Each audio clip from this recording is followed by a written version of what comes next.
Endless cold, relentless wind, and heavy snow falling from the dark sky without mercy. Inside a small old wooden house buried deep in snow, an old woman lay resting on her bed. Her body was weak, but her spirit was strong.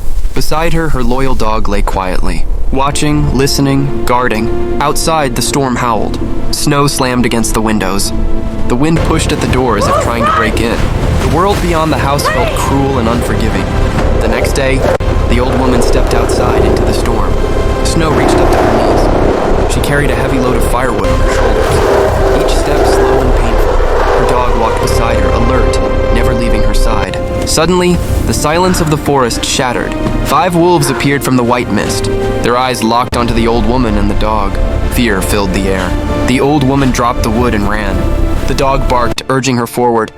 They reached the house just in time and slammed the door shut. The wolves surrounded the house. They climbed onto the roof.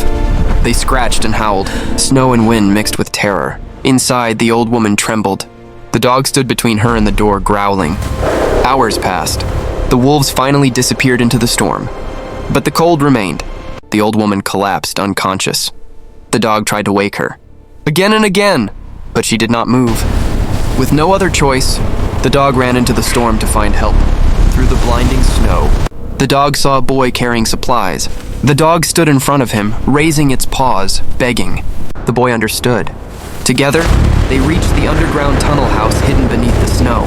The boy opened the door and rushed inside. The old woman lay still. He held her hand. He poured water gently. Slowly, she opened her eyes. But danger returned. The wolves appeared again, watching from outside the window. The boy lifted a large gun, holding it firmly. The old woman and the dog stood behind him. Snow raged harder. The boy stepped outside, climbed onto the roof. Fire burned around the house, protecting it. The wolves could not cross. From the roof, the boy fired warning shots into the air. The sound echoed through the storm. The wolves backed away, frightened, and vanished into the white darkness. Silence returned. They're getting closer! Later, the boy said Keep goodbye. running! He walked away into the snowstorm. The old woman and the dog watched him until he disappeared. Finally, the old woman and her dog returned to their first home. The same small house, the same cold wind, the same falling snow. Inside they sat together, safe, alive. Outside the storm continued, but inside there was peace.